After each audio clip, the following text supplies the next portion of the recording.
오늘 15절부터 시작해서 21절에 보면은 요셉의 형제들의 모습들이 등장하게 되는데요. 이 요셉의 형제들이 한번 나의 마음을 한번 감정이입을 해보시고 나의 자신들을 한번 대입해 보시면서 오늘 묵상에 여러분들 함께 동행해 보시죠. 15절에 보니까 이렇게 기록되어져 있습니다.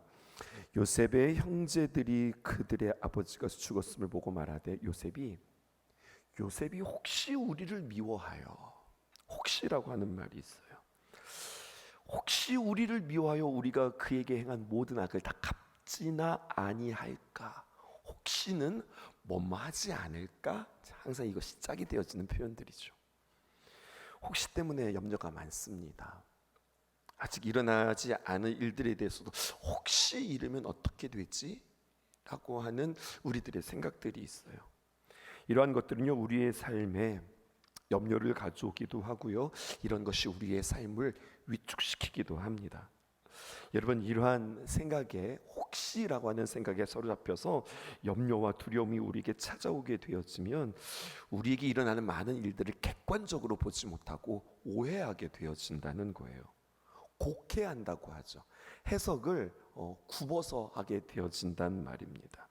그리고 오해는요, 잘못하면 우리에게 다른 결정들을 만들게 되어지지요. 이것을 통해서 첫 번째 여러분들과 함께 이렇게 대지를 나누고 싶어요. 우리는 무엇을 위해서 두려워합니까? 또 무엇을 두려워합니까? 1번입니다. 오직 하나님만 두려워해야 다른 두려움 가운데서 우리가 벗어날 수 있다는 겁니다. 그러니까 두려움의 대상이 무엇인지 정확하게 우리가 생각해 볼 필요가 있어요. 하나님만 두려워한다라고 하는 거, 하나님 진짜 무섭잖아, 이런 것이 아니라 오히려 이렇게 생각하는 거예요. 하나님을 두려워한다는 것은 혹여나 내가 하나님 곁에서 떠날까, 내가 하나님 안에 머물지 않고 내가 혹여나 하나님을 모른 채 살아가는 것은 아닐까, 이런 두려움인 거예요. 불꽃과 같은 눈으로 쳐다보고 있다, 이런 것이 아니라 내가 하나님과 혹여나 끊어지는 건 아닐까, 내가 하나님 품 안에 있지 않고 내가 그냥 세상에 푹 빠져 있는 것은 아닐까, 이런 두려움입니다. 반대로 이렇게 내가 하나님 안에 확신하고 있으면요, 혹시 이런 것들은 우리에게 사라진다고 하는 거죠. 16절에서 보면은요, 이렇게 기록되어 있습니다. 요셉이 말을 전하여 이르되 당신의 아버지가 돌아가시기 전에 명령하여 이르기를, 이렇게 표현해요. 여러분, 참 서운한 표현 아니에요? 요셉의 형제들이 요셉에게 이 야곱을 표현하는데 우리 아버지가, 이게 맞는 말 아니에요? 야곱이 요셉만의 아버지예요. 근데 이 형들은요, 당신의 아버지가, 이렇게 이야기하고 있어요. 17절에도 볼까요? 이렇게 표현되어 있습니다. 당신의 아버지 하나님의 종들인 우리 죄를 이제 용서하소서 하매 요셉이 그들에게 하는 말을 들을 때에 울었더라, 이렇게 표현하고 있습니다. 다시 한번 16절 보십시다. 당신의 아버지가 돌아가기 전에, 지금 요셉의 형제들이 우리 아버지라고 표현하지 않고 당신의 아버지라고 표현했다고 그랬죠. 또 17절 보실게요. 내 형들이 내게 악을 행하였을지라도 이제 바라건대 그들의 허물과 죄를 용서하라 하였다. 이거 한번 생각해 볼 필요가 있습니다. 정말 야곱이 요셉의 형제들에게 이렇게 이야기했을까 생각하는 거예요. 자, 한번 저랑 따라와 보세요. 요셉의 형제들이 어렸을 때 말입니다. 요셉이 어렸을 때에 이 요셉을 잡아다가 구덩이에 넣고, 그리고 그의 옷을 찢었으며, 그리고 그들을 애굽 상인들에게 팔았어요. 이건 사실이죠. 이건 부인할 수 없는 거예요. 그런데 야곱이 이걸 알았을까요? 알 수 있는 방법이 있어요. 첫 번째는 뭐냐면, 아버지 사실은요 하면서 이 요셉의 형제들이 아버지에게 무릎 꿇고 옛날에 우리가 사실은 이렇게 했어요 라고 자신들의 죄를 하나님께도 용서를 구하지만 아버지께도 예전에 사실 저희가 요셉을 이렇게 했어요 라고 이야기함으로 요셉이 알 수 있어요. 야곱이 알 수 있어요. 그랬구나, 알 수 있어요. 그런데요, 이 요셉의 형제들이 이야기하지 않고 두 번째 방법은 뭐냐면 이렇게도 알 수 있어요. 가능성이 거의 없는 일인데 그래도 희박하지만 요셉이 말이죠, 아버지와 함께 독대하는 일들이 많았는데, 아버지 그거 아세요? 제가 어떻게 애굽에 팔려가는 줄 아세요? 이제 지나왔으니까 하는 이야기인데 형들이 그때 저한테 이렇게 이야기했어요. 이렇게 행했어요. 요셉의 말을 통하여서 아버지가 알 수도 있어요. 가능성이 있는 이야기죠. 혹은요, 야곱이 사람들을 불러다가 형제들을 불러가 거꾸로 도대체 그러면 죽은 줄 너희들 죽었다고 그랬잖아. 근데 어떻게 요셉이 살았어? 사실대로 말해봐라 라고 아버지가 물어서 알 수도 있어요. 요셉의 형제들이 이야기할 수 있겠다. 요셉이 직접 이야기할 수도 있겠다. 아니면 아버지가 궁금해서 물어볼 수도 있겠다. 뭐 어찌 되었든 제가 볼 때는 첫 번째가 가장 그림이 좋은 그림이기는 한데요, 사실을 알았단 말이죠. 아하, 이게 요셉이 이게 팔려간 거구나. 그리고 요셉은 그렇게 힘들고 어려운 종살이와 또 노예살이와 감옥살이를 했구나. 정말로 많은 일들을 이 요셉이 감당했구나. 참 고생 많았네. 이걸 알았단 말이에요. 그러면은요, 이 야곱이 죽을 때, 야, 네 형들이 그렇게 너에게 악행을 했을지라도 용서해라. 이 말을 누가 누구에게 하는 게 맞는 이야기예요? 야곱이 요셉에게 이야기를 해야죠.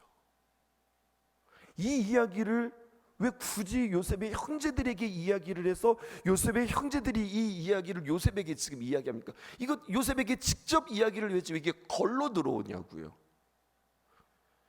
좀 이야기가 좀 복잡하게 들려지시는 겁니까? 무엇을 이야기하고 싶은지, 정말 야곱이 그렇게 이야기했을까? 이것을 한번 의심해 보는 거예요.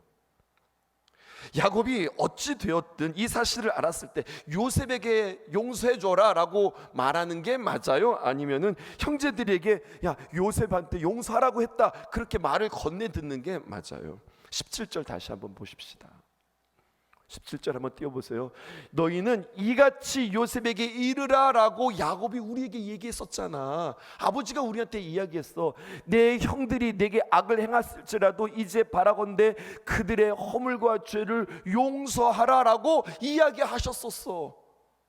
이렇게 지금 이 이야기를 요셉의 형제들이 요셉에게 와서 이야기하는 거예요. 당신의 아버지 하나님의 종들인 우리의 죄를 이제 용서하소서. 아버지가 그렇게 이야기했습니다. 당신의 아버지가 그렇게 이야기했습니다. 그러니 우리를 용서하소서. 그 이야기를 했다고요. 요셉이 좀 당황했어요. 그리고 황당했죠. 그리고 성경에 보니까 그들이 그에게 하는 말을 들을 때에 울었어요. 요셉이 울었어요. 여러분, 울음에는 의미가 있어요. 너무 기뻐서 울기도 하고요, 너무 속상해서 울기도 하고 안타까워서 울기도 해요. 여러분, 17절 하반절에 나와 있는 이 요셉의 눈물의 의미는 무엇일까요? 돌아가신 아버지가 생각이 나서 또 울컥해서 눈물이 난 걸까요? 45장 1절에서 5절 이미 요셉이 말한 바가 있습니다. 형제들을 만날 때 그가 각오한 바가 있습니다. 한번 보실까요?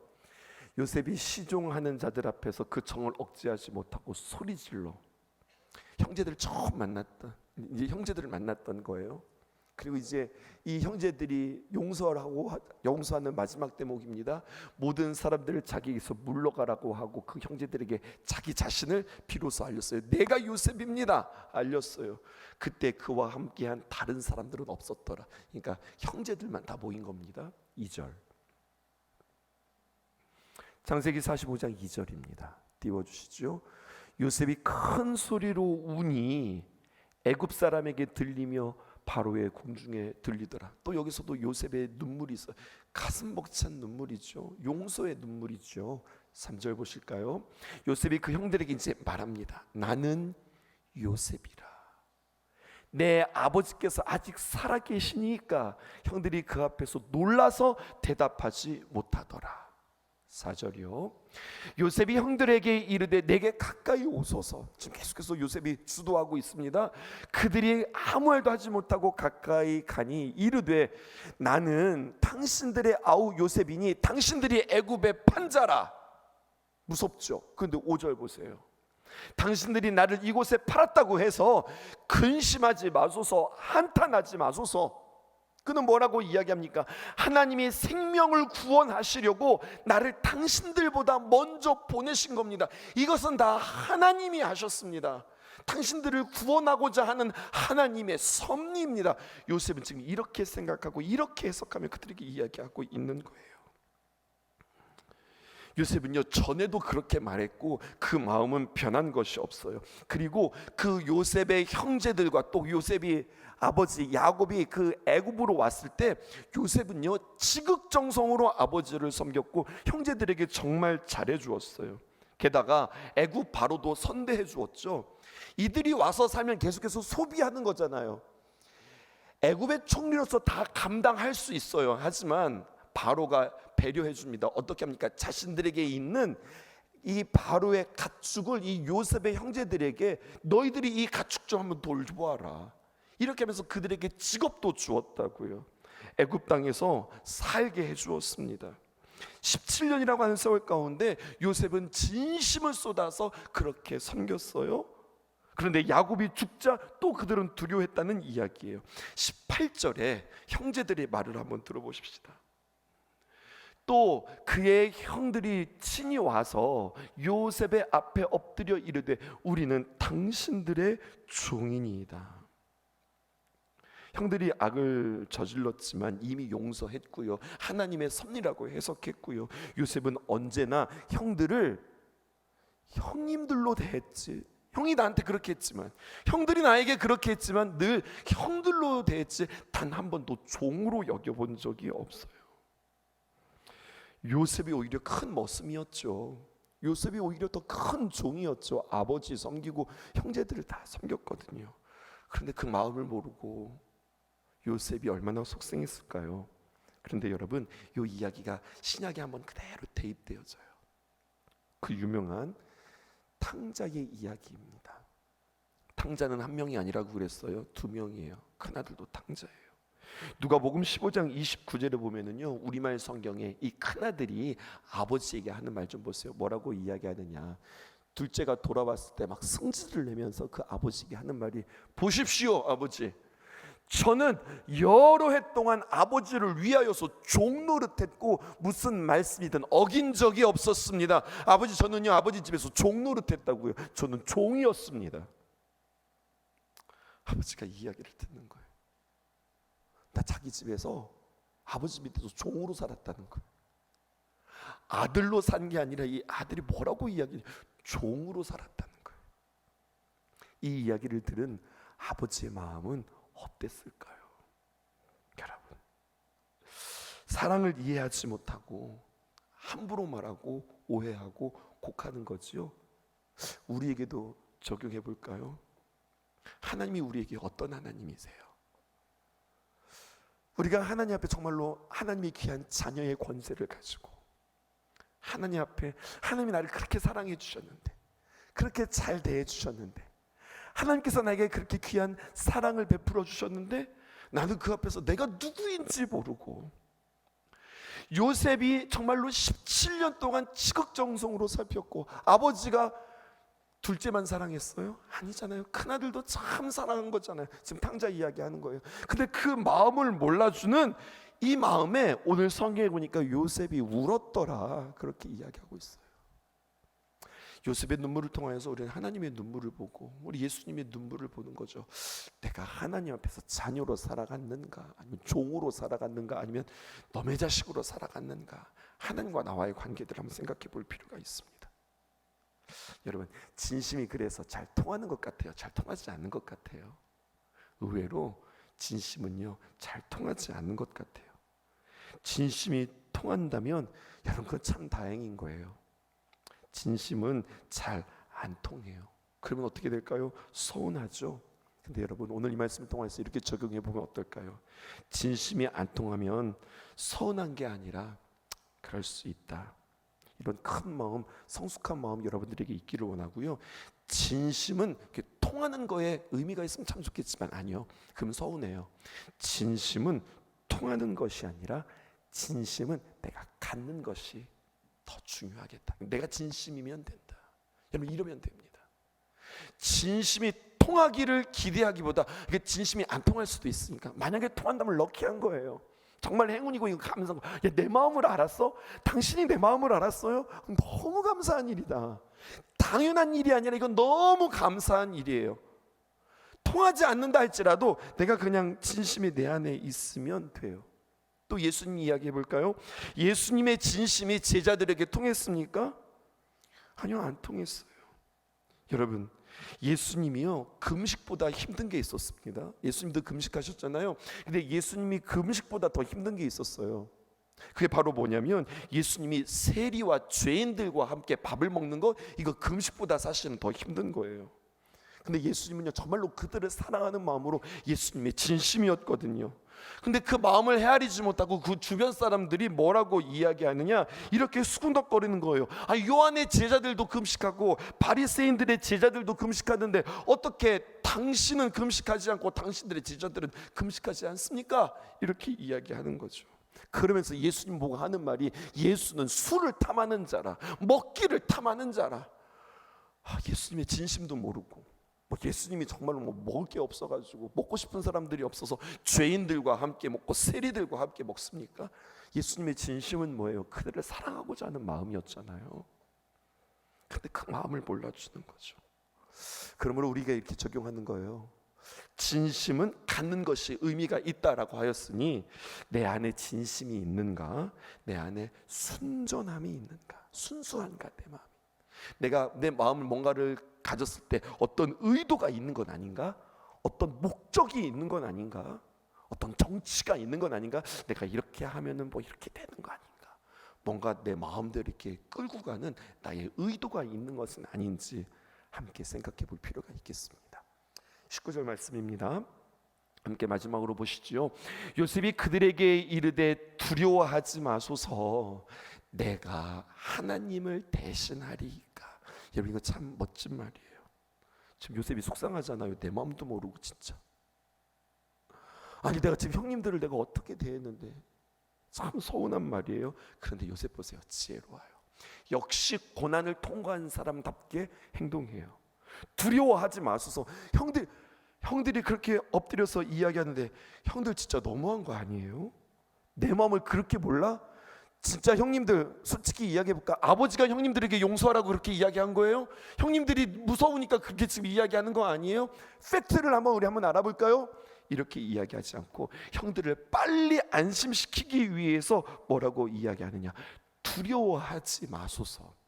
그 다음 요셉이 하는 말 좀 보세요. 형님들 걱정하지 마세요. 19절 다시 한번 보실까요? 두려워하지 마소서, 내가 하나님을 대신하리이까. 여러분, 너무 멋진 말이에요.